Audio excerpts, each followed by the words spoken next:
Alhamdulillah, hari ini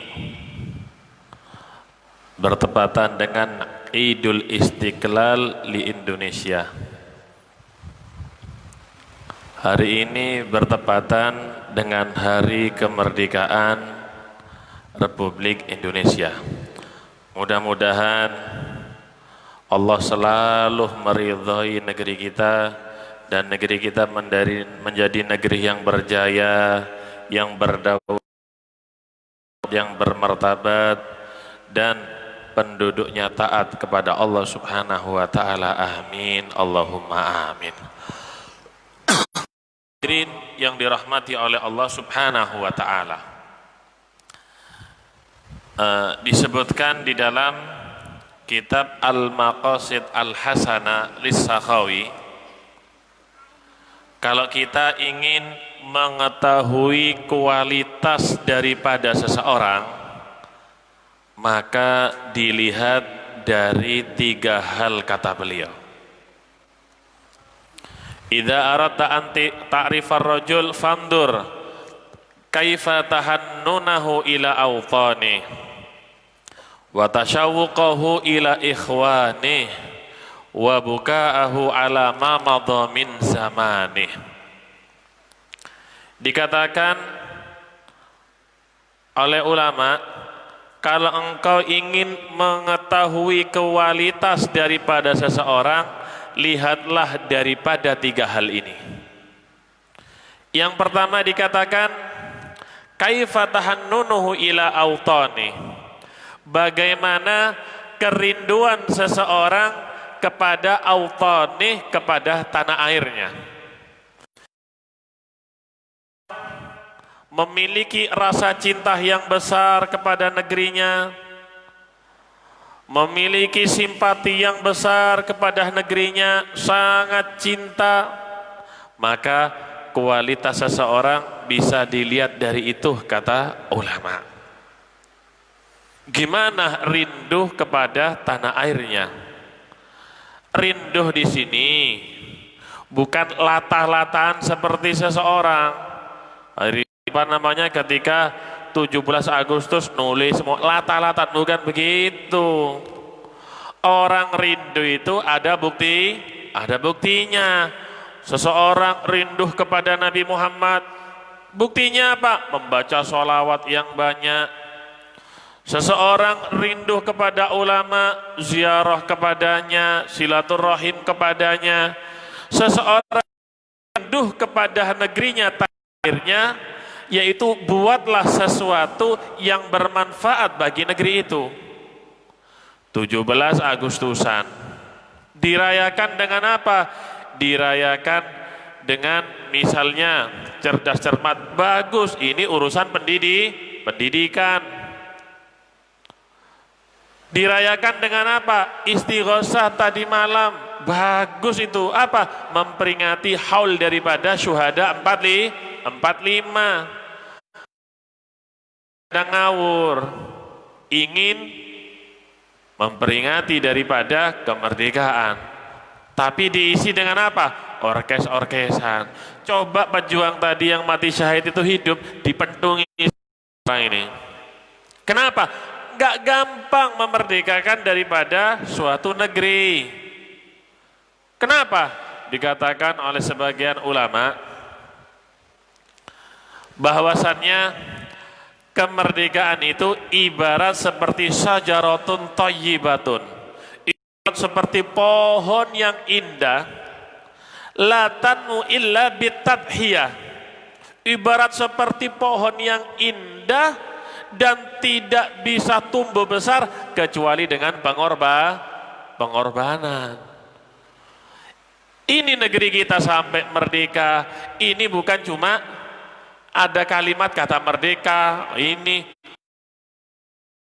yang besar daripada pejuang-pejuang yang hidup pada saat itu, para syuhada, orang-orang mati syahid di jalan wa ta'ala. Mereka berkorban demi apa? Demi mempertahankan negeri ini daripada jajahan Coba kalau mereka tidak mempertahankan daripada negeri ini, mungkin yang kita lihat nggak ada majelis-majelis taklim, majelis zikir. Kenapa? Kalau sudah dikuasai oleh mereka orang-orang kufar, orang-orang kafir, kita tidak akan lagi melihat azan berkumandang di masjid, lagi majelis-majelis taklim, nggak akan melihat lagi madrasah, pondok, TPQ. Ini semua ada karena jasa daripada mereka yang berjuang mempertahankan daripada negeri Indonesia. Besar jasanya mereka. Jadi kemerdekaan ini ibarat pohon yang indah yang tumbuh dengan pengorbanan. Tapi pohon tersebut tidak bisa menjulang tinggi illa idza tusqa bima'id-dam, kata sebagian ulama. Tapi pohon tersebut tidak akan bisa menjulang tinggi kecuali dengan disirami, tapi bukan disiram dengan air, disiram dengan darah pengorbanan daripada ulama yang mati syahid pada saat itu. Mereka yang di barisan depan saat mereka para ulama, santri-santri, bahkan mereka banyak yang meninggal di jalan Allah Subhanahu wa ta'ala.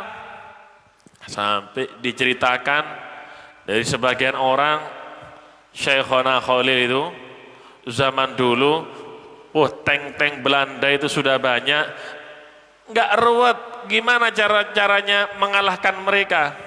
Dilempar dengan biji-bijian daripada apa?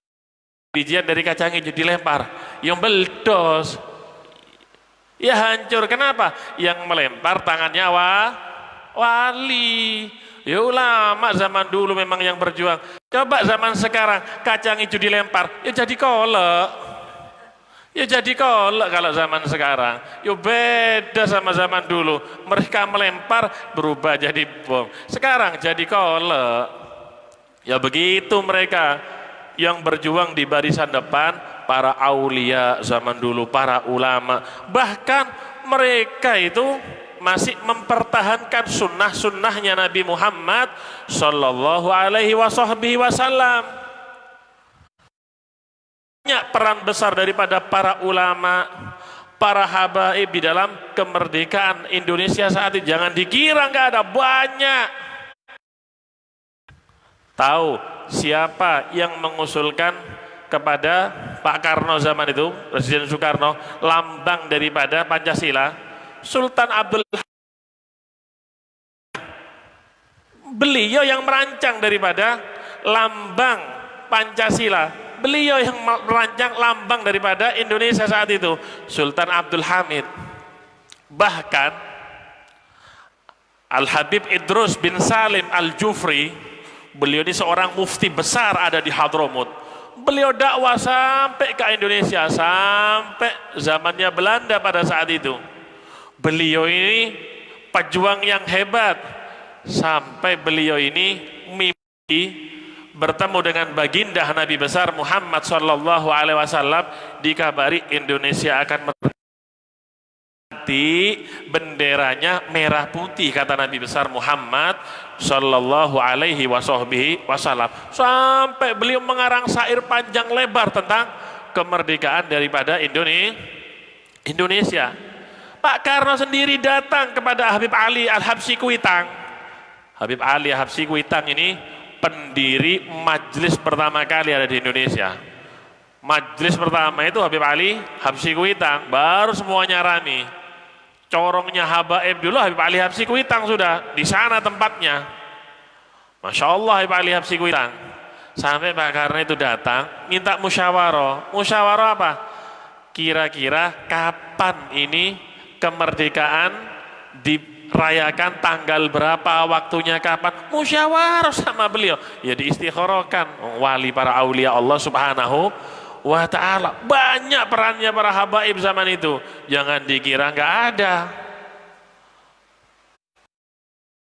Berpegang dengan sunnah kakeknya baginda Nabi besar Muhammad.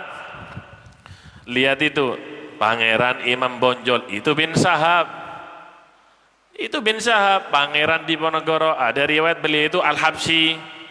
Mereka itu meskipun perang masih pakai imamah mereka.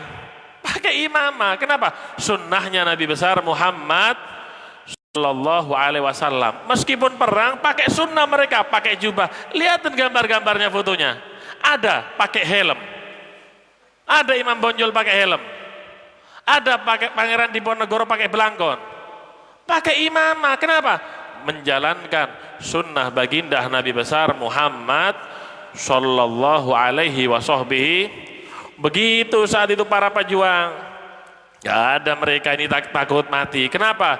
Karena kalau sudah urusan dengan rela nyawa pun menjadi taruhannya demi apa? Demi kemerdekaan daripada tanah air. Makanya kata disebutkan dalam Maqasid Al-Hasanah, kalau ingin mengetahui kualitas daripada seseorang, maka lihatlah bagaimana rindunya dan cintanya kepada tanah airnya.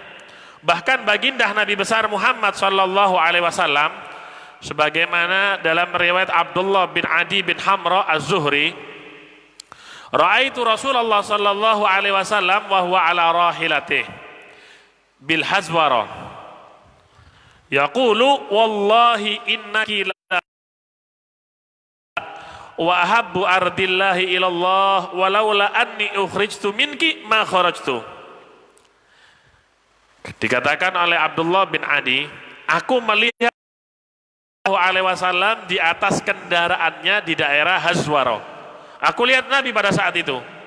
Nabi mau meninggalkan Mekah, diusir Nabi dulu itu dari Mekah sampai hijrah kemana? Ke kota Madinah.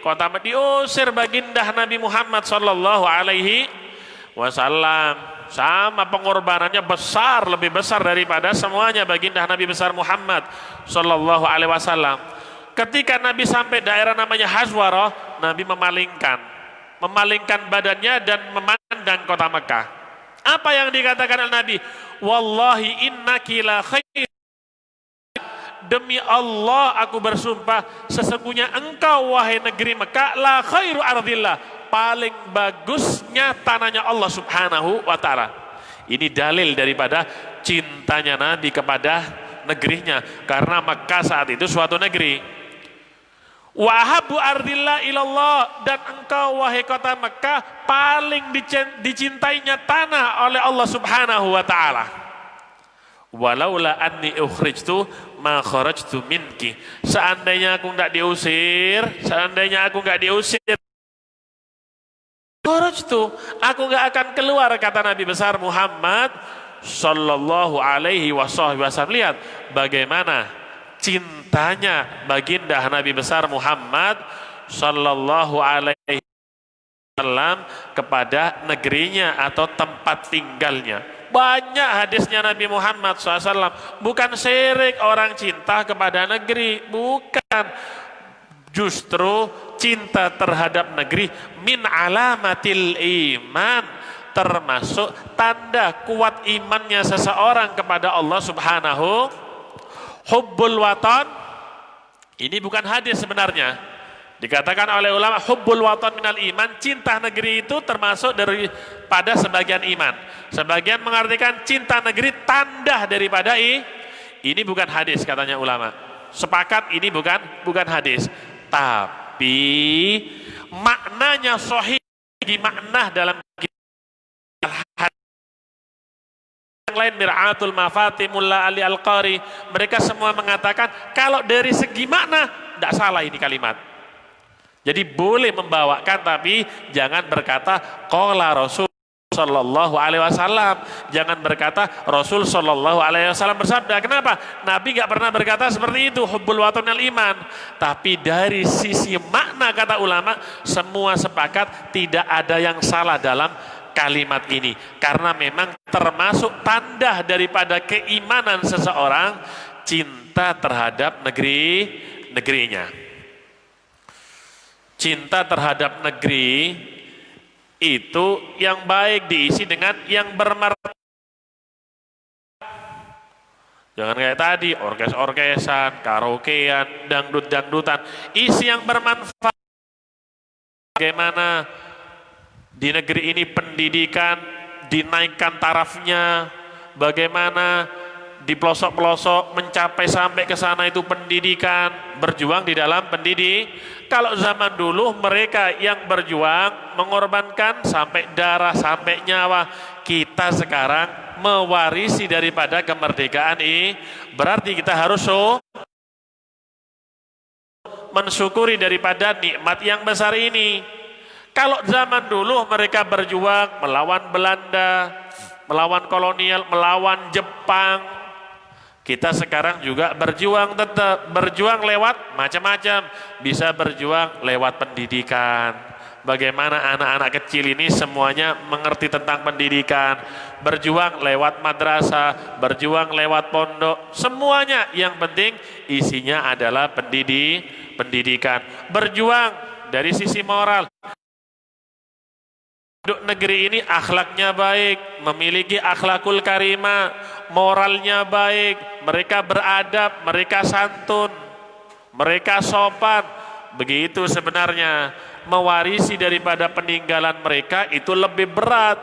Kenapa? Karena menjaga dan mempertahankan kemerdekaan yang ditinggalkan oleh mereka para syuhada. Sama sulitnya dengan berjuang. Kita juga apa? Menjaga juga dengan baik. Jangan sampai mereka yang sudah meninggal para syuhada menjadi kecewa karena generasi-generasi penerusnya tidak bisa menjaga kemerdekaan ini untuk taat kepada Allah dan kepada baginda Nabi besar Muhammad sallallahu alaihi wasallam. Al-Imam Qurtubi dalam kitabnya Jami' li Ahkamil Quran, beliau mengatakan, kullu baldatin yakunu fiha arba'atun fa ahluha ma'sumuna minal bala. Setiap negeri jika ada 4 komponen ini maka aman dari bala, daripada wabah, daripada musibah. Berarti kalau seandainya tetap ada bala, ada wabah, ada musibah, 4 ini berkurang ada di negeri tersebut. Apa saja 4 hal tersebut kata Al-Imam Qurtubi? Yang pertama, imamun adil la yadhlim. Seorang pemimpin yang adil, yang tidak otoriter, yang tidak berlaku dzalm kepada rakyatnya. Ini yang paling utama nomor 1. Ini yang paling diidam-idamkan oleh syaib, oleh rakyat. Apa? Seorang pemimpin pemerintahan yang adil, yang tidak otoriter, yang tidak dolim kepada rakyatnya. Ini yang kita perlukan. Kita berkeinginan memiliki apa? Pemimpin yang baik, pemimpin yang apa? Pemimpin yang adil. Mudah-mudahan semua daripada pemimpin-pemimpin kita dibimbing untuk berlaku adil oleh Allah Subhanahu wa ta'ala. Itu di dalam kitabnya ada awat utama, kalau sudah menyebutkan hukum pemerintah mesti di belakangnya ada doanya. Mesti dilanjutkan dengan doa. Kenapa? Ya kebanyakan daripada mereka kalau sudah duduk di atas singgasana atau tahta, lupa kadang-kadang mereka dengan yang dijanjikan ketika kampanye kadang-kadang. Makanya kita doakan mereka supaya ingat dengan apa? Dengan janji-janjinya, sehingga rakyat ini menjadi semakin makmur dan berakhlakul karimah.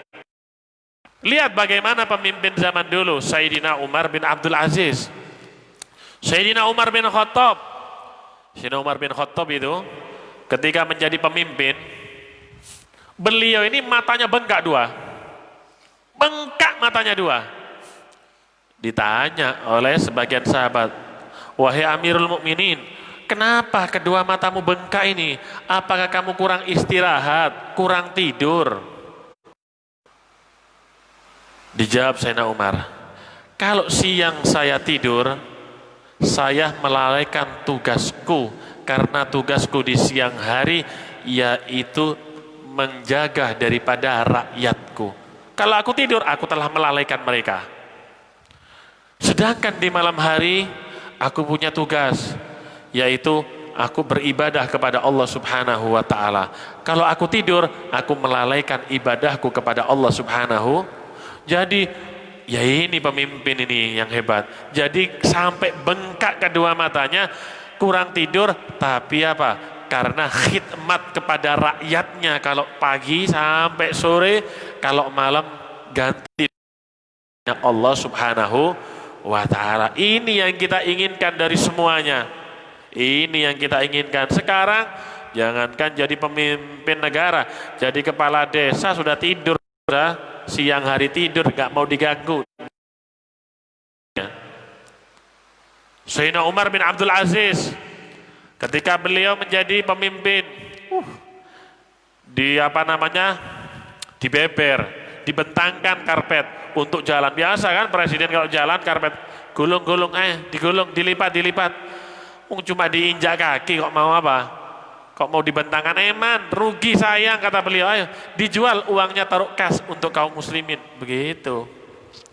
Sampai beliau itu punya istri 2, dikabari, ayo kalau aku misalnya jarang datang, aku punya kewajiban sekarang menunaikan apa? Menunaikan hak-hak daripada rakyatku. Istri-istrinya itu yang punya perhiasan disuruh melepas semuanya. Apa? Takut dikira itu adalah hasil dari uang negara. Suruh lepas. Kemudian apa? Dijual. Uangnya taruh kas negara. Bahkan ada riwayat selama beliau menjabat 2 tahun beberapa bulan itu, beliau hanya mandi junub beberapa kali aja. Beliau hanya mandi junub beberapa kali, 2 kali atau 3-4 kali, hanya sebentar.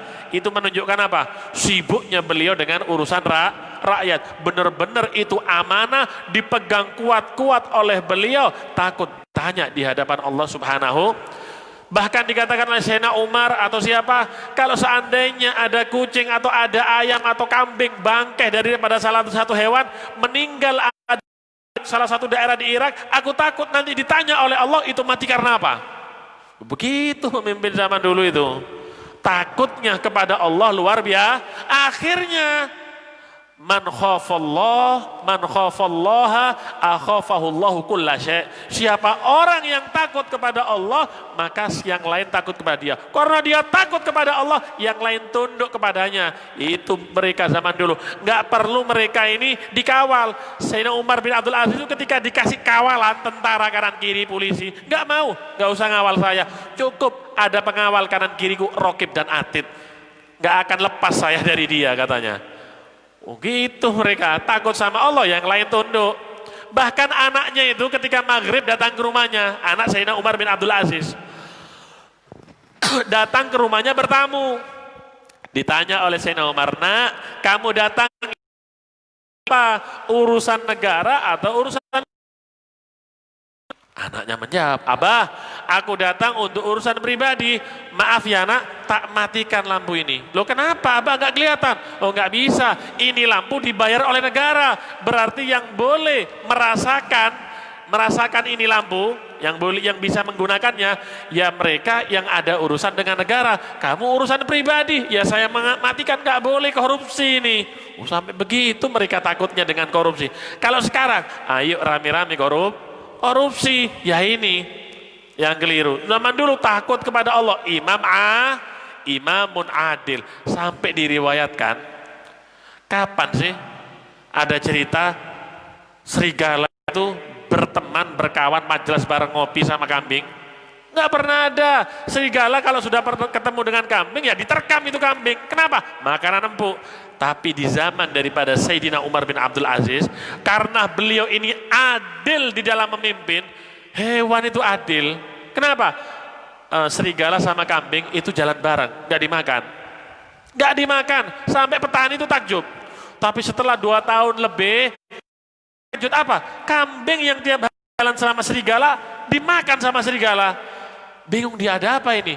Ternyata ada kabar Sayyidina Umar bin Abdul Aziz meninggal. Begitu, kalau adil semuanya adil. Semua sepelosok negeri adil semuanya.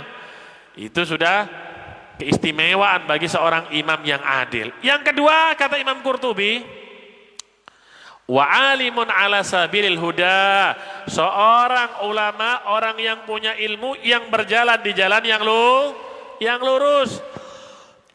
Gak usah ngurusi partai, ngurusi politik, sudah ada bagiannya sendiri, itu urusannya politikus. Ulama urusannya apa? Ngajari yang bodoh, yang nggak kenal dengan Allah dikenalkan, yang nggak tahu dengan Nabi Muhammad dikenalkan, diajari mereka ilmu agama. Lah kalau ulamanya sibuk urusan politik, sibuk urusan partai, loh yang ngajari sekarang siapa kalau mereka ada yang ngajar? Ya pantas bodoh semua nanti umatnya. Kenapa? Karena ulamanya apa? Sudah sibuk dengan yang lain. Al-masyghul la yushghal. Kan dalam kaidah kan ada yang sudah tersibukkan nggak usah disibukkan lagi, nggak bisa. Orang sibuk dengan ilmu, sibuk dengan pesantrennya, dengan madrasahnya, dengan TBK-nya, nggak usah sibuk dengan yang lainnya. Itu teruskan, sudah ada bagiannya sendiri-sendiri. Bagian orang lain nggak usah diambil.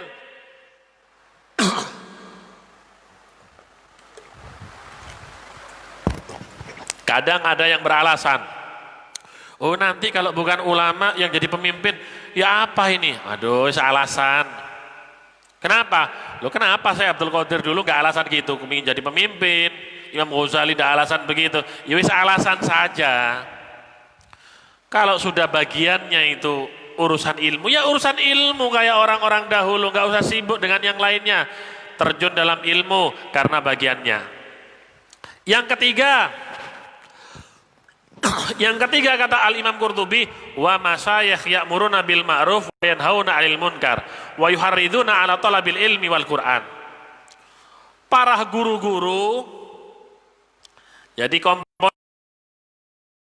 adanya masyayikh, para guru-guru yang selalu menjalankan amar ma'ruf nahi mungkar. Dulu pernah, ya repot memang, ya Muhammad Subhanallah yarham, masya Allah beliau dakwanya. Beliau pas dakwah di mana? Di sini, daerah sini, pokoknya wilayah Tongas. Amar ma'ruf nahi Muhammad, nahi mungkar, nahi Muhammad. Harus guru-guru yang terjun dalam amar ma'ruf nahi mungkar. Kalau cuma amar ma'ruf gampang, ada di masjid atau di majelis, bakar dupa, semua bisa. Tapi ini satu paket dengan apa? Nahi seperti pembahasan sebelumnya. Dan juga para guru-guru yang yuharriduna ala talabil ilmi wal Qur'an, yaitu para guru-guru yang menganjurkan kepada umat untuk mempelajari daripada ilmu dan Al-Quran. Harus ada dari mereka yang namanya kalau jadi ulama itu ibaratnya, kalau diibaratkan dengan pemain, jangan nunggu operan bola. Kadang-kadang perlu turun ke bawah untuk apa? Untuk jemput ya kalau nunggu operan bola ya bisa kalah 8-2 nanti kayak Barcelona ya turun, jemput itu bola, ambil, direbut. Ulama begitu, jangan cuma duduk di rumah nunggu orang datang. Kenapa? Karena kadang-kadang orang itu malu untuk datang dan sungkan. Sekali-kali turun ke bawah, walaupun dengan mereka yang duduk ada di pinggir jalan, tapi disisipi dengan jangan cuma duduk sama mereka, tapi disisipi dua ilmunya. Nanti mereka dengan sendirinya akan sadar dan ikut dengan kita. Yang keempat kata Imam Qurtubi, kalau kepingin negeri itu aman, nisa'uhum masturat la yatabarrajna tabarrujal jahiliyatil ula. Hendaknya perempuan-perempuan di daerah itu tertutup auratnya, jangan seperti orang-orang jahiliyah zaman dulu, terbuka auratnya, enggak urusan dilihat oleh laki-laki. Hati-hati, yang namanya dayus, kata Nabi, bahaya. Dayus itu seorang suami yang mereka tidak perhatian siapapun laki-laki yang ke rumahnya ketemu dengan istrinya. Hati-hati, jangan seperti dayuth. Jadi kalau perempuannya sudah terbungkus rapi, auratnya tertutup, insya Allah kalau 4 hal ini ada, maka negara itu akan aman, kata Al-Imam Qurtubi. Jadi kita yang diwarisi oleh para syuhada, oleh pejuang kemerdekaan, ini harus syukur sebesar-besarnya kepada Allah Subhanahu. Cukup cerita daripada umat-umat zaman dulu sebagai apa? Sebagai iktibar, pelajaran bagi kita. Mereka tidak mensyukuri nikmat dari Allah kepada negerinya. Diceritakan dulu ada di negeri Yaman. Sampai sekarang sih, di negeri Yaman itu ada kota namanya Sabah. Sabah ini daerahnya Ratu Balkis. Waktu masih ke sana, masih belajar sana, lewat sana, tinggal tiang tapi tinggi, begitu menjulang tinggi, sudah hancur sudah kerajaannya. Kerajaan daripada Ratu di Sabah dulu itu. Di Sabah di zaman itu indah. Negeri Sabah zaman itu indah. Allah beri kelebihan yang tidak ada di negeri lain. Tapi tidak disyukuri oleh penduduk situ. Apa akibatnya? Ya dihancurkan oleh Allah Subhanahu. Begitu juga kita ketika diwarisi kemerdekaan, kita ini syukur tapi dengan hal-hal yang diridhoi oleh Allah Subhanahu. Jangan melakukan perbuatan yang enggak diridhoi Allah. Apalagi apa? Melegalkan, meresmikan LGBT atau ini, nunggu waktunya tok ini turun azab dari Allah Subhanahu wa taala. Dalam Al-Qur'an disebutkan, laqad kana li saba'in fi maskanihim ayah. Benar-benar ada dulu di negeri Sabah, di tempat tinggal mereka ada ayah, ada kebesaran daripada Allah Subhanahu wa taala.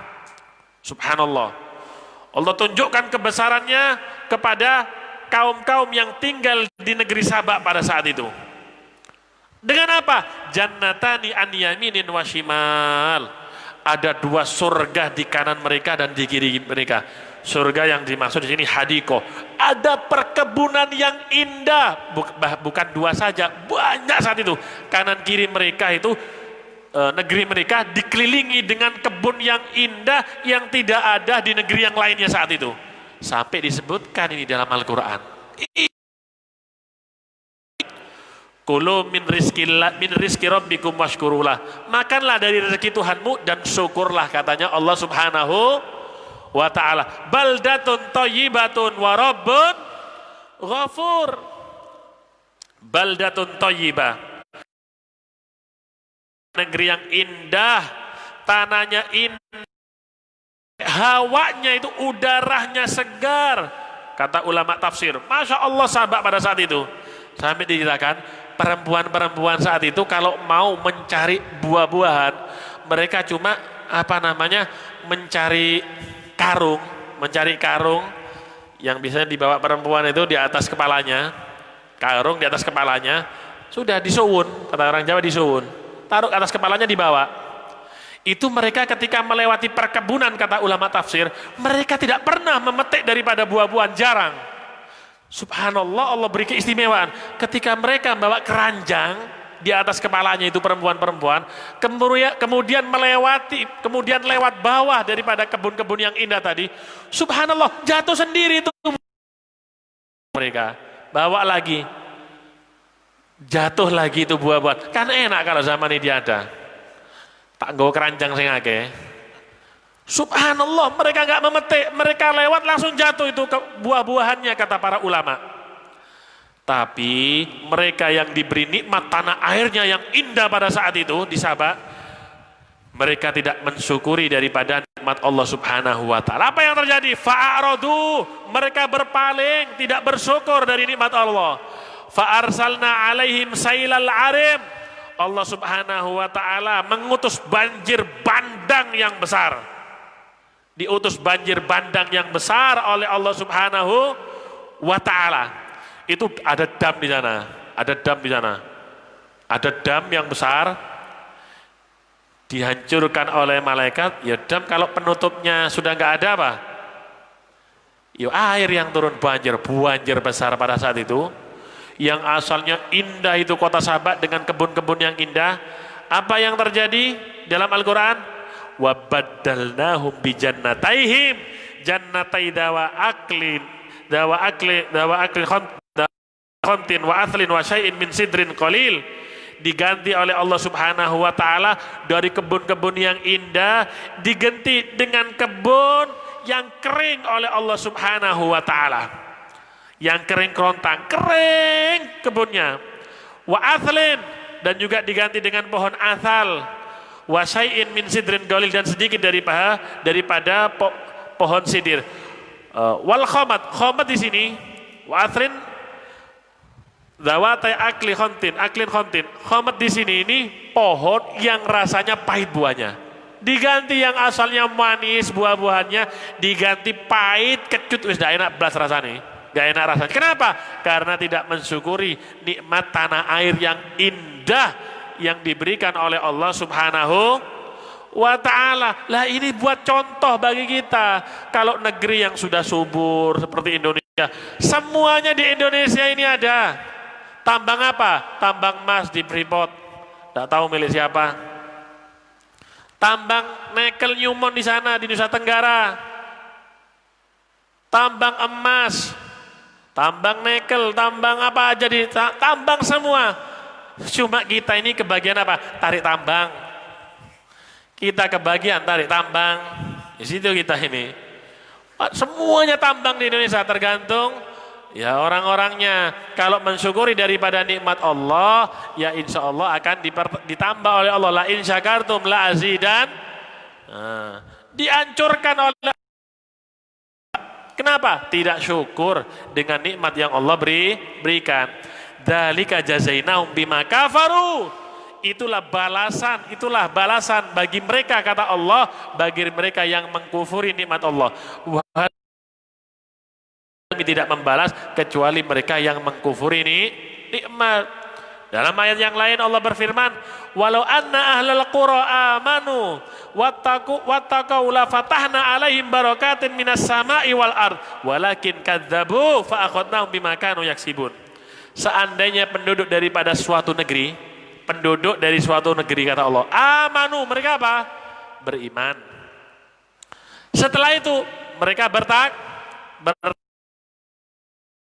seandainya mereka beriman, kemudian wattaqau, mereka bertakwa kepada Allah, menjalankan perintah Allah, menjauhi larangan Allah. Apa janji Allah? La fatahna alaihi wal ard. Kami akan buka barokah yang di langit dan barokah di bumi. Dibuka barokah di langit, turunkan hujannya oleh Allah Subhanahu wa ta'ala, semuanya diturunkan oleh Allah.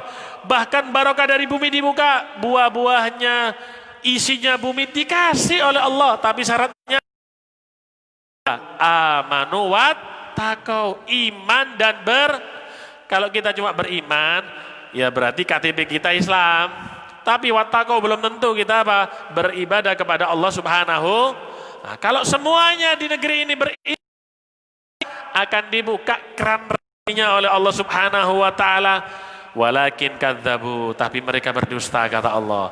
Fa akhadnahum bima kanu yaksibun, dan kami hukum mereka, kata Allah, sesuai dengan perbuatan Allah Subhanahu wa ta'ala. Oleh karenanya kemerdekaan tanah air ini warisan dari leluhur dan pejuang 45 yang mana peranan para haba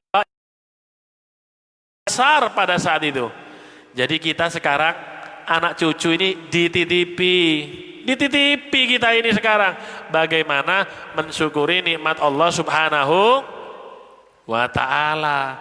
Kalau kita bersyukur, insya Allah negeri ini tambah makmur, tambah jaya, tambah berdaulat dan dijaga oleh Allah Subhanahu wa ta'ala.